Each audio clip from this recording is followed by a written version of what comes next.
Amis du jour, chalutations.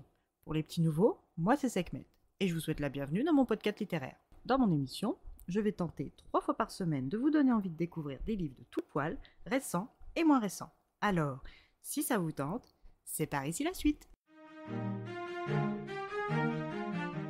Aujourd'hui, je vais vous présenter Rewitch de Lucy Jane Wood, publié aux éditions Calix. Dans ce roman, nous allons rencontrer Belladonna Blackthorne, dit Belle. Cette jeune femme de 29 ans et 364 jours travaille depuis 10 ans à la librairie Lunar Books. Elle est passée d'employée d'appoint les week-ends à manageuse et aime vraiment son travail ainsi que ses collègues Monica et Jim.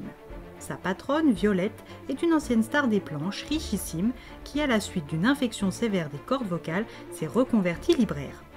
Maintenant que l'âge de la retraite a sonné pour elle, elle aimerait revendre son commerce, mais pas à tout prix.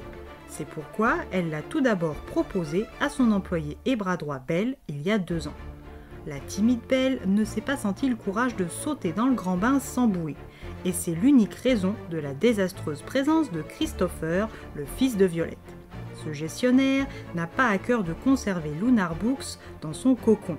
Il n'en a rien à faire d'offrir à la clientèle une expérience magique et agréable. Lui, tout ce qui l'intéresse, c'est la limite des coûts et le rendement. Si Belle persiste dans son refus, c'est ce rustre trop gâté qui héritera définitivement de la librairie. Monica et Violette ne manquent jamais une occasion de le lui rappeler, et contre chacune de ses plaintes envers son actuel patron par cette dure réalité et sa responsabilité indirecte.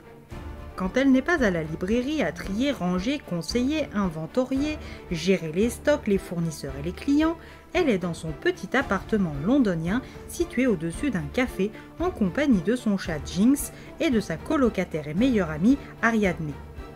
Si avec sa coloc elle partage tout, il y a un sujet que Belle garde secret. Elle est une sorcière, tout comme sa mère Bonnie et sa grand-mère Alvina avant elle. Seule différence pour elle, c'est que depuis qu'elle a reçu ses pouvoirs le jour de ses 15 ans, elle n'a pas beaucoup pratiqué.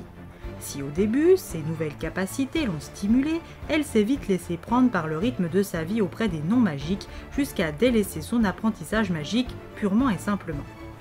Si la magie a toujours fait partie de sa vie grâce à sa mère, Belle l'utilise plus par facilité ou paresse que pour réaliser des choses ambitieuses ou bénéfiques aux autres.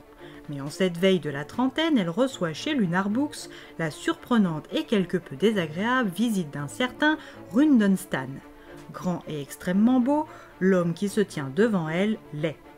Et Belle en vient à se demander pourquoi elle n'a pas fait plus d'efforts pour s'apprêter le matin. Ses pensées futiles passent vite quand elle apprend la raison de sa présence. Il est envoyé par le Coven Selkus. Il est là sur son lieu de travail non magique car elle a ignoré une lettre qu'elle n'aurait pas dû. Et en tant que veilleur, c'est son rôle de vérifier le bon suivi des règles. Le Coven lui a fait parvenir une invitation pour son 30e anniversaire. Belle est sûre de ne pas avoir reçu cette fameuse enveloppe noire. Rune décide de la croire et en convoque une nouvelle qui lui remet en main propre avec pour instruction de la lire au plus vite. Après une fin de journée plus que mouvementée et une soirée entre filles, Belle finit par lire la fameuse lettre. Elle va devoir se rendre le samedi 1er octobre, jour de son 30e anniversaire, au cimetière de Highgate, à la maison de Hecate à Londres, pour subir le test Ekiwitch. Ce test marque le moment où le nombre d'années passées en possession de pouvoirs sacrés rejoint celui des années passées dans le monde des non-magiques.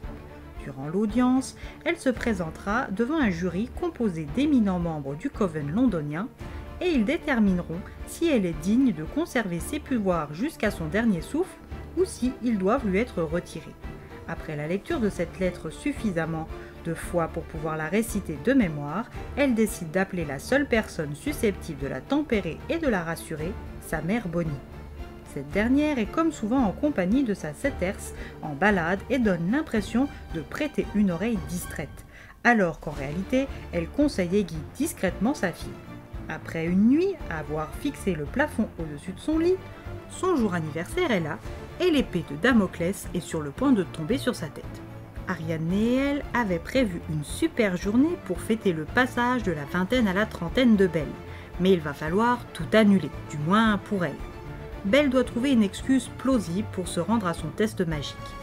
Avec un peu de chance, elle pourra participer aux activités du soir prévues par son groupe d'amis. Les choses commencent plutôt mal pour la jeune sorcière rouillée qu'elle est, et la suite ne va probablement pas s'améliorer. En face d'elle, les honorables sœurs Browin et Morena, les grandes sages du Coven, vont lui faire passer le test d'Ekiwitch. Belle pourra-t-elle conserver ses pouvoirs, ou sera-t-elle jugée indigne d'eux? En cas d'échec, aura-t-elle le droit à une seconde chance? À vous de découvrir les réponses à ces questions au fil des pages de ce roman.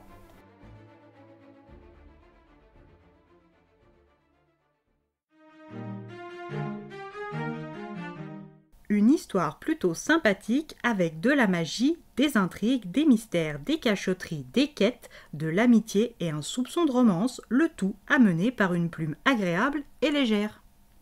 Et bien voilà, j'en ai fini pour aujourd'hui. J'espère que cet épisode vous aura plu et vous aura donné des nouvelles idées de lecture. Si vous souhaitez découvrir d'autres petits bonbons littéraires tout droit sortis de ma bibliothèque, je vous retrouve le mardi 16 septembre prochain pour un nouvel épisode. Et si d'ici là je vous manque de trop, vous connaissez le chemin sur Instagram, @leslectures de Sekhmet. Sur ce, chalut les amis et à la prochaine.